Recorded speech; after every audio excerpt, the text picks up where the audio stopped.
Ay mga ka-Brian, Tuba, Signalis Vlog. Shoutout po sa mga viewers na nanonood ngayon. For my today's video ay papakita ko yung bagong helmet na pagagamit ko tuwing my rides kami ni ating Sweet Mary. Pero bago yun, papakita ko muna yung mga dating helmet na nakaraang ginamit namin is nagagamit ko nung pag may rides kami. So ayan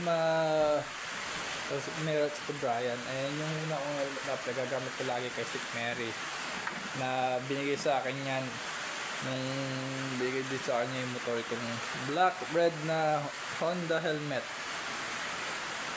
Tapos yung pangalawa namang helmet na dati din na ginagamit itong orange, binili namin, lagi din itong ginagamit na pamalit naman doon sa black.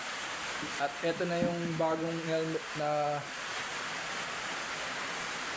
sinasabi ko na papakita ko sa inyo ngayon, na i-unbox ko ngayon.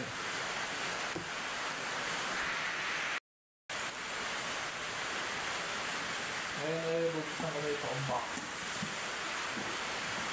Ayan na. May package pa itong box.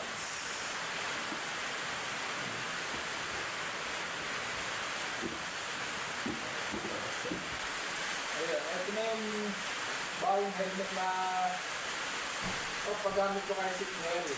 Ayan. Bubuksan ko na ito na sa rock niya. Ayan na. Double RX helmet ang bagong may plastic cover pang ganito.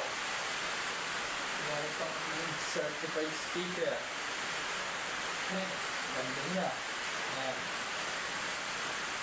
Tignan ako na yung lens. Ito natin.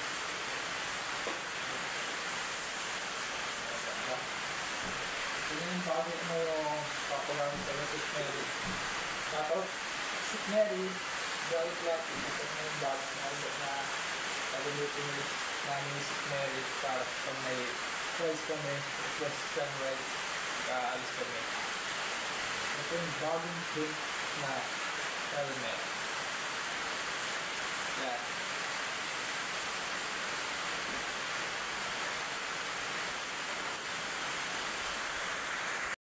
At sa uli, ito yung helmet na bago na gagamit ko kay Sweet Mary. Ayan po, sa malapitan. Ayan ito na RXR. Tig. Ayan po yan sa malapitan. Ayan po na. Sana magustuhan naman ni Sweet Mary vlog na gamitin itong bagong helmet na paggamit sa kanya pagka may rides kami. Ganda ng produkto na to. Tingnan natin sa loob. Ayan. Ayan. Ayan na. Ayan. Ayan mga kabrayat, ito muna po nga nito yung tumunod sa aming video. Thanks for watching.